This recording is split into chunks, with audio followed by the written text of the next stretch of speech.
Okay guys, so today I want to talk to you about what types of money there are.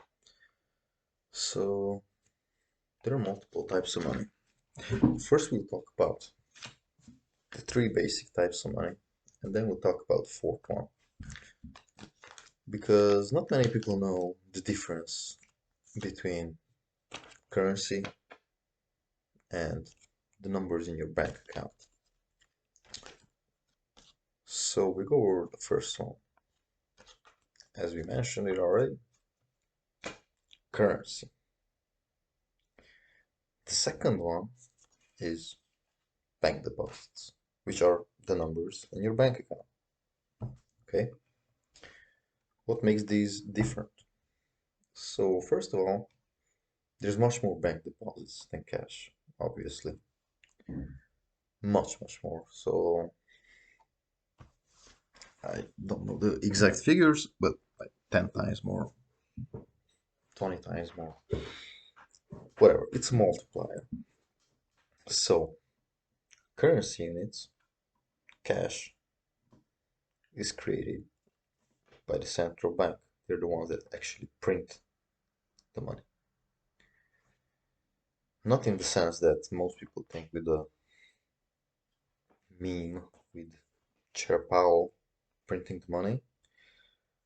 They just print it so there's enough for people to pay for stuff, so there's enough in circulation. That's not how they stimulate the economy by printing more of these papers, actually.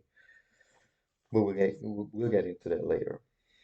Okay, so bank deposits are created by commercial banks.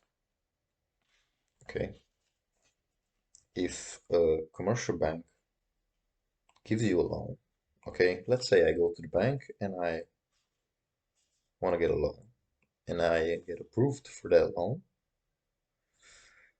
Let's say I want $100, okay? That $100 that appears in my account when I am approved is created out of thin air, okay? The bank just types in something and there's $100 in my account, okay? It did not come out of someone else's savings. The bank didn't give me money from their own money. They created it out of thin air, okay? So they created asset for you and a liability for them. It's their liability. My deposits are their liability. I also have a liability to the bank where I have to pay him back with interest. Okay, the third type of money, bank reserves. So bank reserves are a special type of money with which banks pay to each other. So banks settle payments with each other. What makes difference between bank deposits and bank reserves is that bank reserves are created by the Fed, by the central bank, just in the same way bank deposits are created by the commercial banks. So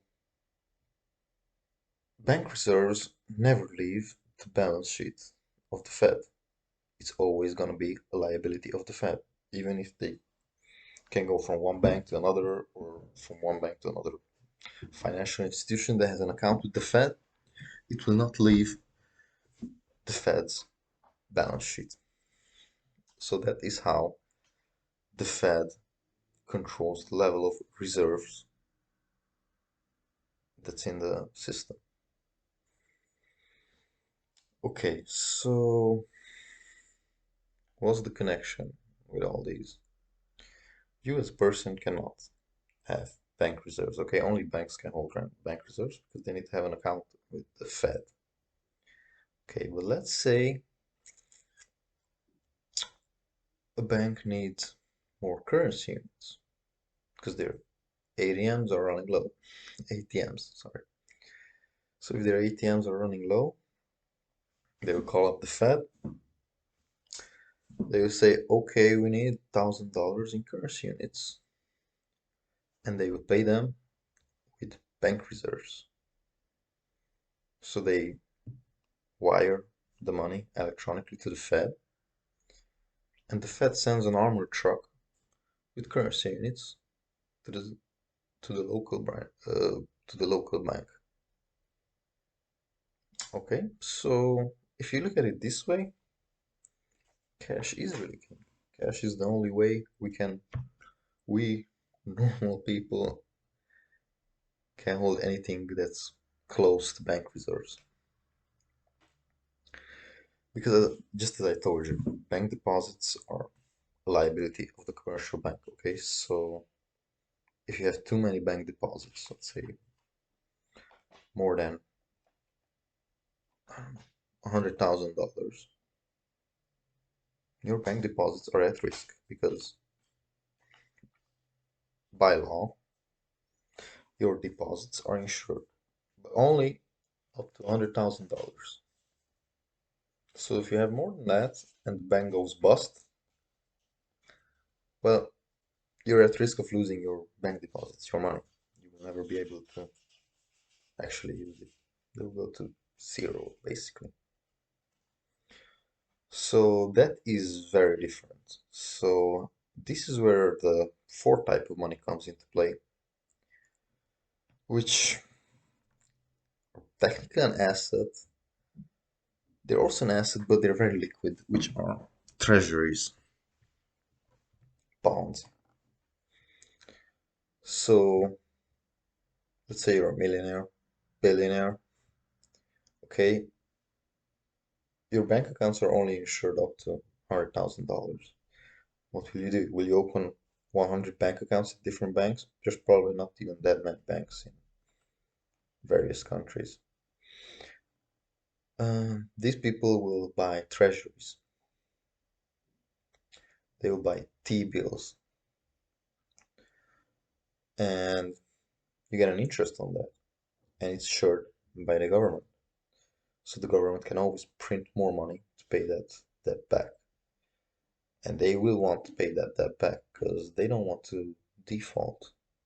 Defaulting for a government is probably the worst thing they can do because then nobody else will lend them money anymore.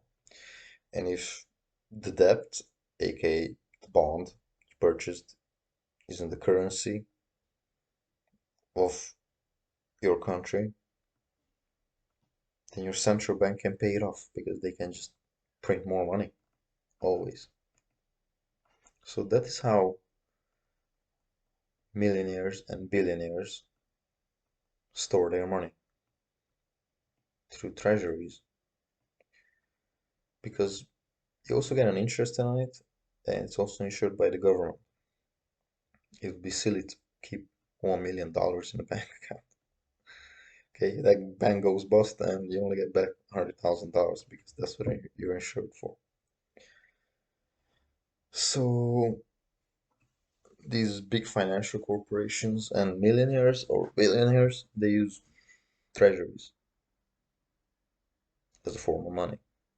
Okay, that's where they keep their excess cash, their excess profits, whatever. So when they actually do need cash, they can just borrow against those treasuries. They can borrow against the repo in the repo market, they can borrow against it for actual cash, but they don't have to sell it and they still keep the interest when they pay it back. Okay, guys, I hope that clarifies for you the four types of money. So we have currency units, bank deposits, bank reserves, and treasuries.